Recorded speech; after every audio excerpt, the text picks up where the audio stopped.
Hi everybody, what I wanted to do in this video is kind of a follow-up to the interview we did with Patricia Farrington on Saturday evening in reference to the last chapter dealing with love, that the concept that is love is not the answer that is being preached, that if we can just have unconditional love and love each other, that everything will be right with rain. Well, it really isn't. That's not the answer, because in the reality that we're in, the unconditional concept I don't think exists, because everything we do, all the love and things that we show are essentially conditional relationships on that. Take an example of marriage. When two people get married, they're supposedly in love, and a lot of them will talk about the idea that they love each other and unconditional love. But what do you do when you have a ceremony? You repeat vows. You essentially agree to a verbal contract, saying that I agree to do this, you agree to do that, and the essence of it is, if you don't follow through on your contract, if you do something that the other individual doesn't like, doesn't want, then they have a right to stop loving you, which has a tendency to happen, especially if one partner decides that what they call cheating, having an affair with another individual. They look at that as saying, well, I don't love you anymore because you did that, you hurt me. Well, that's one, that's the ego speaking. It's two, it's the breaking of the contract that you had, which meant that your love is conditional. And three, you're telling the other individual that I only love you as long as you continue to do the things that I want you to do and not do the things that I don't want you to do.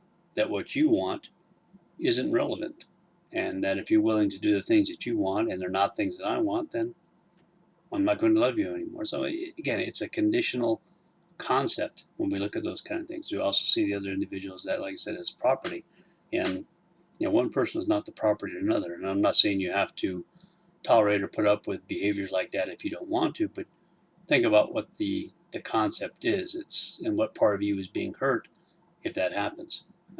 It's the ego aspect, the so-called trust, rather than talking with the individual. One of the other areas where people have a tendency to get really caught up with the idea of the unconditional love is when they are doing things for their children. Now, the idea that they will allow their children to get away with doing and saying things that they would not allow or accept from others. If the children are attempting to do things that they really shouldn't be doing in a way because they're in a negative sense, that the parents oftentimes will attempt to help cover. They will want to avoid allowing the children to have some of the experiences that they may need to have. And when you start thinking about that, you have to understand the idea that, are you really doing them any favors by not allowing them to have the experience that they're going to have and to make the changes in who and what they are that really need to be made? And when you interfere and you change that, you may be causing them to end up having more issues and problems down the road. I'll give you an example up here. It doesn't have to do with children, but it has to do with this concept.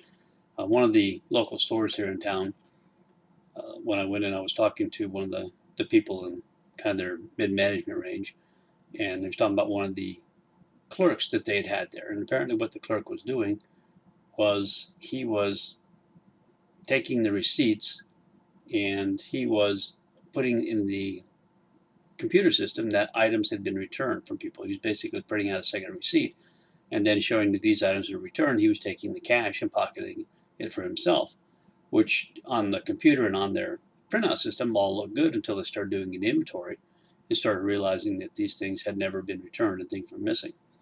Well, the the store that they told me, rather than prosecute him, they decided that he has a family. They didn't want to do anything to him that's really going to disrupt or hurt up his family, so they just fired him. And as I explained to them, in reality, you did not help him by allowing him to get away with that. You're now going to allow him to continue the behavior because he understands that most stores or businesses, they don't want to deal with the legal system. So they're going to just simply fire somebody versus following through and making the individual accountable and responsible for the behavior that they put forth. So a lot of times in the things that we do in the name of love for other people, we potentially could be doing more harm than good by taking the experience away from them, so that they'll end up having to do something again later on, it may be even worse for them than what they had before. The other thing that I think I mentioned on the interview had to do with the concept of love in itself is really not, it's a level of emotions and feelings. When you look at the words like love, happiness, excited, ecstatic, angry, irritated, hate, what those really are is a scale showing how far from balance, how far from center point we are at the time. And we use those terms essentially to, like we do with numbers, we use numbers to get everybody on the same page. If I tell you I have 10 items, you know exactly what I'm talking about. If I tell you that I'm irritated, if I tell you that I'm unhappy, I tell you that I'm excited, you're going to understand at least a good idea of the level of where I'm at emotionally and what my feelings are.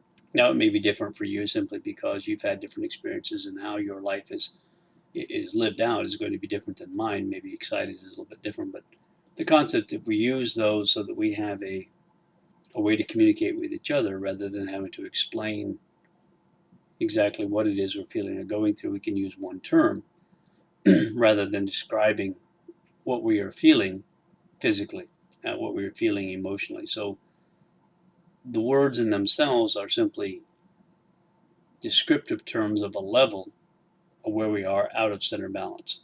They're not actual feelings and emotions, they're simply descriptions of where we are in that aspect, and we put a certain parameters around that when we look at those type of things as to what it means to us as to what it might mean to other people. Uh, the concept also is, well, we talk about the idea of sacrificing for others, sacrificing for family or people and things that you're doing, and is unconditional love really mean sacrificing? If you are sacrificing something yourself in whatever way you're doing it, are you really helping out the other individual? Are you really doing them a favor? Or, like I mentioned earlier, are you taking away from them the experience that they're going to be having and going to make it more intense for them on the next time it comes around? So I'm not saying not to do things for other people, not to make sacrifices, but I'm simply saying to look at the things that you're doing, look at it from a big picture standpoint, and think about these kind of things before you do them. And maybe, like I said, maybe in the long run, you're doing more harm than good for the other individual. So anyway, that was kind of stuff I wanted to bring up a little bit. So thank you for listening, and I'll talk to you again another time.